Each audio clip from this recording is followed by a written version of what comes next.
দেখছি না মা, আমি ভাবছি আমার খিদে পেলে তুমি যে অস্থির হয়ে উঠতে, এই তো সেদিনের কথা তোমার মনে আছে মা?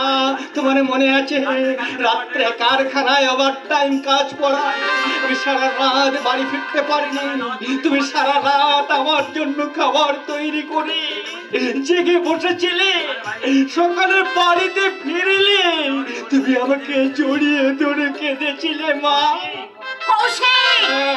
তোমার মনে আছে মা? তোমার মনে আছে ওই ঘোষেদের বাড়ি সত্যনারায়ণের পুজো হয়েছিল, আমি 3 দিন বাড়িতে না থাকা সেই প্রসাদ সযত্নে তোমার আঁচলে বেঁধে রেখেছিলে, আমাকে সেই প্রসাদ খাইয়ে তবেই তুমি শান্তি পেয়েছিলে মা।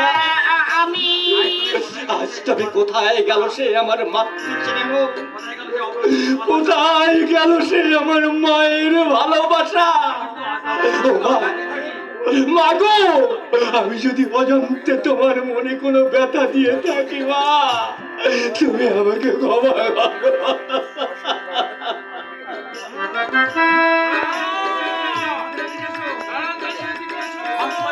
সব সময় শুধু মা মা আর মা। আমি ছাড়া কুন্তলের এক মুহূর্ত চলে না। আরে যাই বাবা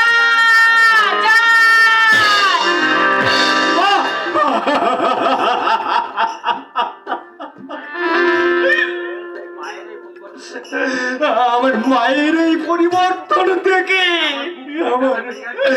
আমার বুক পেটে কান্না বেরিয়ে আসছে, আমি কাঁদতে চাই, আমি তোমার কান্না কেউ রোধ করতে পারবে না। কুন্তল, মাসের শেষে কয় টাকা মাইনে পাও? যা পাই তাতেই আমার চলে যায়। সেটা জীবন নয়, জীবন হলো। তোর কাছে জীবনের মানে হয়তো অন্য কিছু হতে পারে কুন্তল, কিন্তু আমি চাই কষ্টার্জিত পয়সায়।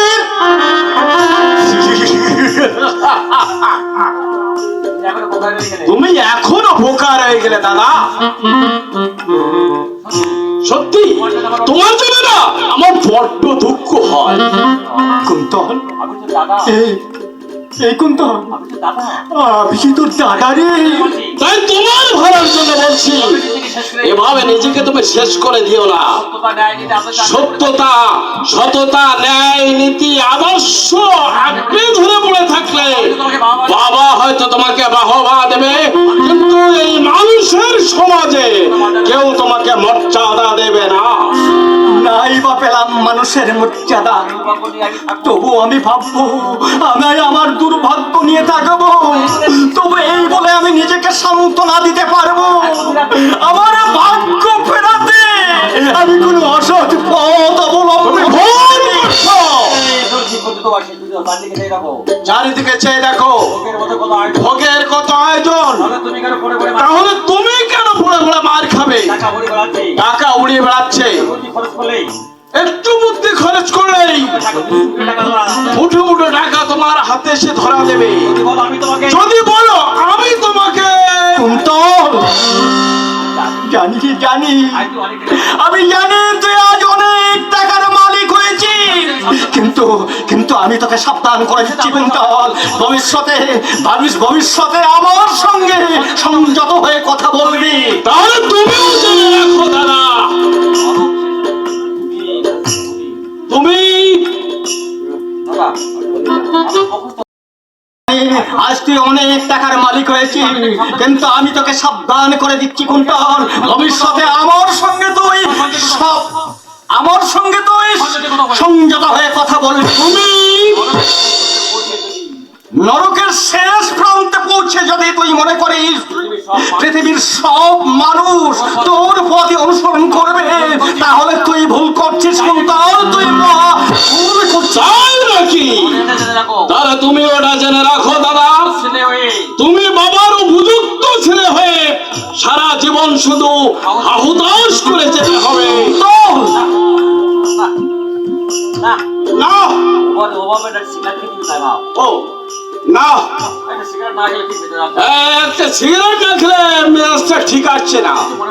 আচ্ছা কিছু মনে করো না দাদা, ওই সামনের দোকান থেকে এক প্যাকেট সিগারেট নিয়ে এসো তো।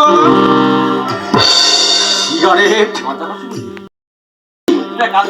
তুমি এক কাজ করো না দাদা, এই কারখানার শ্রমিকের কাজটা তুমি ছেড়ে দাও, আমি তোমাকে আমার বেহারার পথে নিযুক্ত করবো। হ্যাঁ মাইনে অবশ্য তুমি যা পাও আমি তার দ্বিগুণ দেবো। ওরে, আমি অর্থহীন হয়ে পড়েছি বলে তুই এমনি ভাবে অপমান করছিস আমাকে?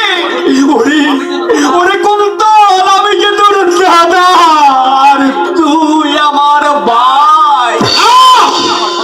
তুমি আমার শত্রু, তোমাকে আমি কিছুতেই ক্ষমা করতে পারি না। কি বলছিস কুন্তল? হ্যাঁ আমি ঠিক বলছি, তোমার জন্য বাবার স্নেহ থেকে আমি বঞ্চিত। তুমি লেখাপড়ায় ভালো বলে ভালো না হতে, তাহলে আমি বাবার স্নেহ থেকে বঞ্চিত হতাম না। তোমার আদর্শের জন্য বাবা আমাকে পার করে দিয়েছে। আমি এত কিছু করেও আমি আমার বাবার মন জয় করতে পারছি না। শুধু তুমি, শুধু তুমি, শুধু তোমার জন্য বাবা আমাকে ঘৃণা করে। এরাই তোর বাবা উচিত। তুমি আমাকে তোর দাদাকে তুই বেহারার কাজ দিতে চেয়েছিস? চুপ করো বাবা, তুমি চুপ করো। ওরে আমি তো এতদিন চুপ করেছিলাম রে, কিন্তু আর যে পাচ্ছি না, তোর এই অপমান আমি যে আর সহ্য করতে পারছি না রে। আমার বুকটা রাখি আমি তোকে সাবধান করে দিচ্ছি কুন্তল, তোর দাদাকে তুই সম্মান দিতে না পারিস দিবি না, কিন্তু ওকে অসম্মান করার কোন অধিকার তোর নেই। কারখানার একটা শ্রমিক, সামান্য শ্রমিক, তার আমার সম্মান। এই পৃথিবীতে যার টাকা আছে তার সে সম্মান পাবে, আর যার টাকা নেই তার কোনো সম্মানও নেই। টাকাই যদি মানুষের সম্মানের বিচারের মাপকাঠি হয়, তাহলে তাহলে আমার তো কোনো সম্মান নেই। না থেকে নাই স্বাভাবিক।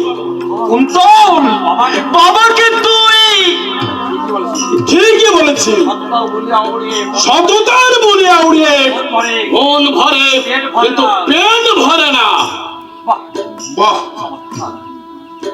চমৎকার! এই না হলে উপযুক্ত ছেলে। এই হ্যাঁ, এই মুহূর্তে আমার কি মনে হচ্ছে জানিস?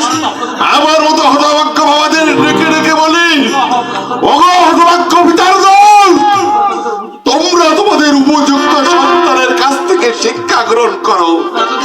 এতদিন তোমরা যা জেনে এসেছো, শিখে এসেছো, সব মিথ্যে মিথ্যে।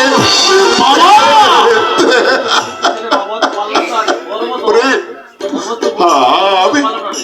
আমি তোর